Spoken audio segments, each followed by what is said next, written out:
哇，老大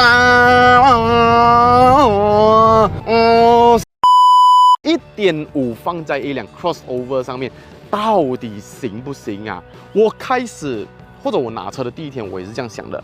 但是你摸上手，懂这辆车怎么玩了之后，真的，我这几天假我都用这个 manual mode， 我发觉 manual mode 才是这辆车的真正精髓。我跟你讲，很好玩，它的 potential 远远超过预期，真的。油耗表现像我们的数据是1公升燃油可以走11.6公里，我刚刚这样玩哦。